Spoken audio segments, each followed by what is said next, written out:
it's a really interesting question to talk about the non-financial aspects of wealth.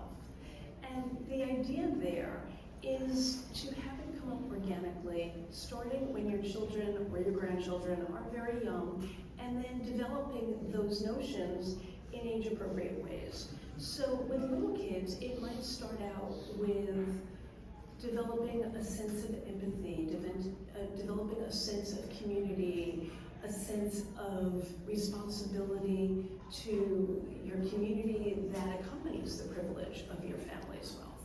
And communicating that through simple exercises, whether it's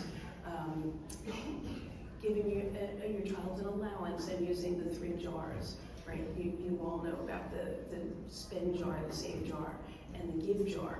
And the idea there, and I'll just very briefly, the idea is when you give your child or grandchild an allowance, you encourage them to evenly distribute it amongst the 3 jars.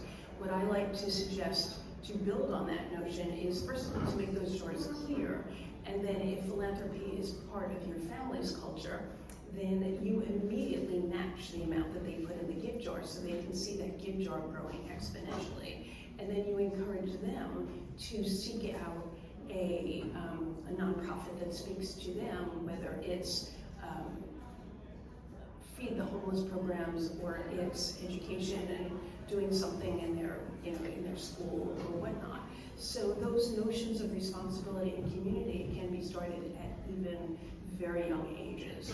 The other thing I like to work with families on, regardless of how old or young their children or grandchildren are, is the notion of developing a consistent, cohesive, and thoughtfully developed story of your family.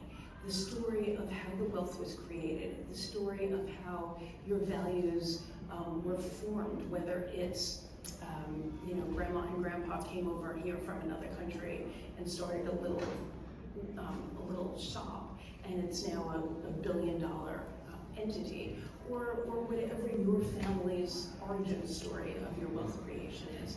But developing it in a thoughtful manner that can then be consistently repeated, right? Because little kids love bedtime stories, and they love, once upon a time stories. Everybody sort of leans in when somebody says those magic once upon a time. And so being able to create that in a